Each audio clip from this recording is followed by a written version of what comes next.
You're going to want to watch this video to find out the 5 things to look for to see if you are having a healthy gut drainage pathway. Now, in this video, we're going to talk about the 5 things that are going to indicate whether or not your body is properly eliminating the waste products and the toxins that it's breaking down versus recirculating them.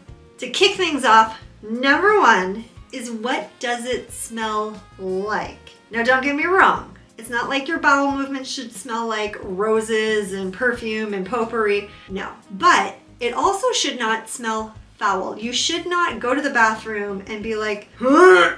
If it's really foul smelling, that tells me that there is an imbalance in your gut, whether it's a yeast overgrowth, whether there is low microbiome species. We're supposed to have a vast number of microbiome species in our gut because each one of them is going to break down different foods. So if we have a very foul smelling bowel movement, it means that there's some type of imbalance happening down there, and there's a good chance that things are not being absorbed properly and that things are not being broken down properly. So you may not actually be getting all of the vitamins and minerals out of your nutrients if you don't have the right gut bacteria to break it down and absorb it. So that's the first thing to check. What does it smell like?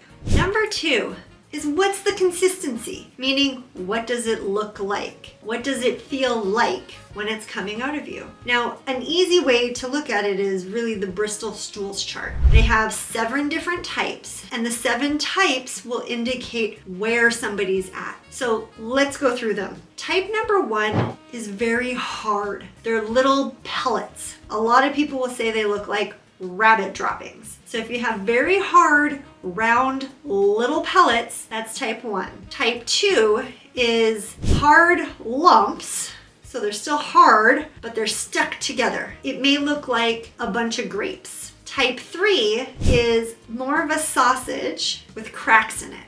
Type 4 is a smooth sausage or a smooth hot dog. It's very smooth, it's long, it's all in one piece, very simple to pass. Number 5 are soft blobs. They're literally very, very soft, and they just come out in like a blob. No easier way to say it. Number 6 is soft pieces that aren't very uniform in shape. They're more ragged or rugged along the edges. And then number 7 is liquid. Now, either extremes, 1 and 2, 6 and 7, not good. It indicates constipation or diarrhea, and both of which are not good. Constipation typically means that our food and everything is sitting in our system too long, so our body is reabsorbing all of the water and likely reabsorbing toxins and waste products that we were trying to eliminate. Number 6 and 7, so that watery consistency, tells me that things are moving through your system too fast. So instead of it going too slowly through, it's going too fast, which means you're not likely absorbing the vitamins and minerals because things are moving through your system too quickly for that to happen, which is also an issue because in order to drain, we do need to have the appropriate vitamins and minerals for our body to drain properly. So looking at the consistency is really important. Ideally, we want to be like a 3-4. That's the ideal consistency. So that sausage shape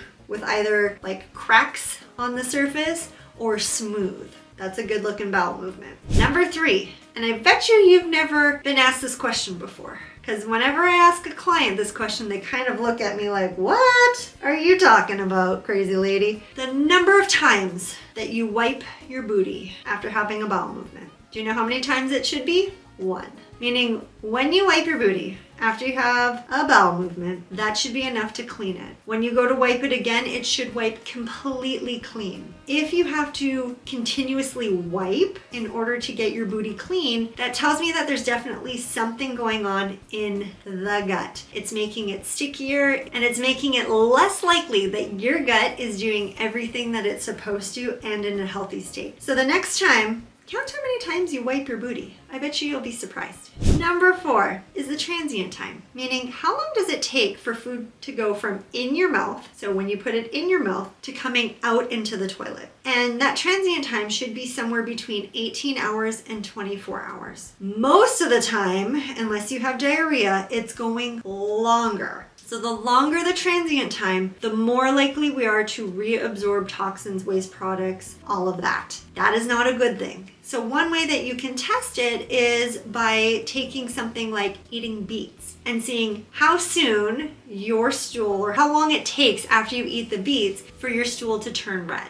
Like I said, we want that to be between 18 and 24 hours. And then the last one is the pH. What is the pH of your stool? Now, the only way to know this is to catch it in a container. You don't want to scoop it out of the toilet. And you take a pH strip, and you take the pH strip and you touch it to your stool sample, and the ideal pH is 6.6. That means that the gut, the stomach, everything is in the ideal pH in order to properly break things down, to absorb them, to get rid of things. So you can also test the pH of your stool. Now, out of those 5 things, not one is more important than the other. We need all 5 of those to be in the right range in order for our gut to do its job. And we especially need it to be doing those things so that we are not reabsorbing toxins. We are not reabsorbing waste products, because again, part of our elimination is removing the stuff that our body can't use. And if it's sitting there and we're reabsorbing it, because remember, our gut line is so absorptive. It really wants to absorb everything possible. It doesn't want things to go to waste. The problem is sometimes it doesn't know any better, and it absorbs things that it shouldn't be absorbing. So what I'm going to do is I'm going to challenge you to take a peek and see which of the 5 is giving you problems. Maybe it's none of them. Now, keep in mind that when the gut isn't working properly, it means the lymph isn't going to be working properly. So if you have an issue in one of those 5 areas, you better believe that's going to be putting more stress on your lymphatic system as well. Because remember, organ systems and pathways don't work alone. They work together. There's no I in team. It's a conjoined effort. Everything works together. So let me know which one surprised you the most. I have a feeling I know which one, but you let me know which one surprised you the most, or let me know which one you think you actually need more work on by commenting below. Don't forget to subscribe and hit the bell button so that you get notified when more videos come out and you can learn more about your drainage and detoxification pathways. Thanks for being here, and happy draining.